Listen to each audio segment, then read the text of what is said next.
هي فاقرتي أحمقتي طاعت لتزيد أغزنتي بونهليا دائمتي باتريا قليان Allah lisav tak irkan, Resul lisav puç irkan, Halk lisav guvah irkan, Batiriya qaliyan.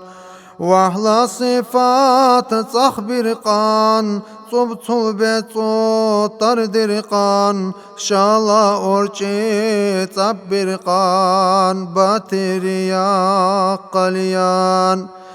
Çarxla quvvat kan bir qan, ibadat nuqsan bir qan, Yahla mushab urxaqan, batiriya qaliyan. Sabil xabğay kabikar, damşu gammar qid bikar, Azab libur kud bikar, batiriya qaliyan.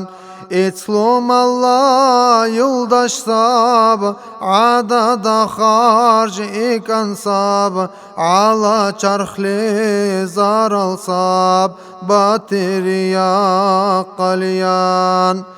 Suneli barq bulgaqan, Ledin rakum artaqan, Majlis lila ibqaqan, Batiriya qaliyan.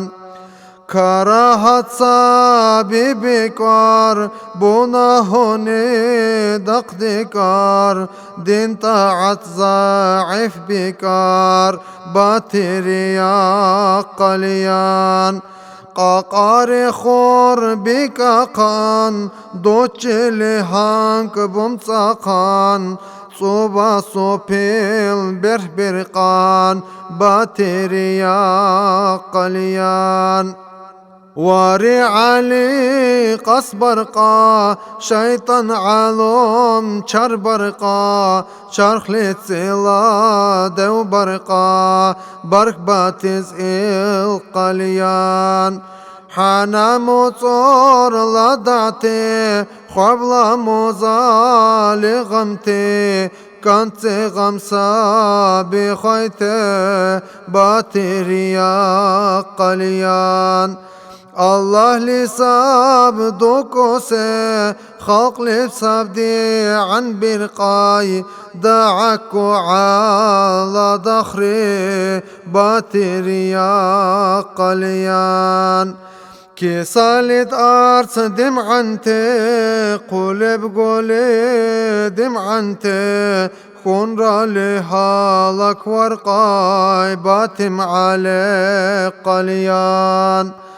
Allah lisav uruz hakan, Adin tasab tsakhabilsan, Yah akkar kham kha'ala, Batim ali qaliyan.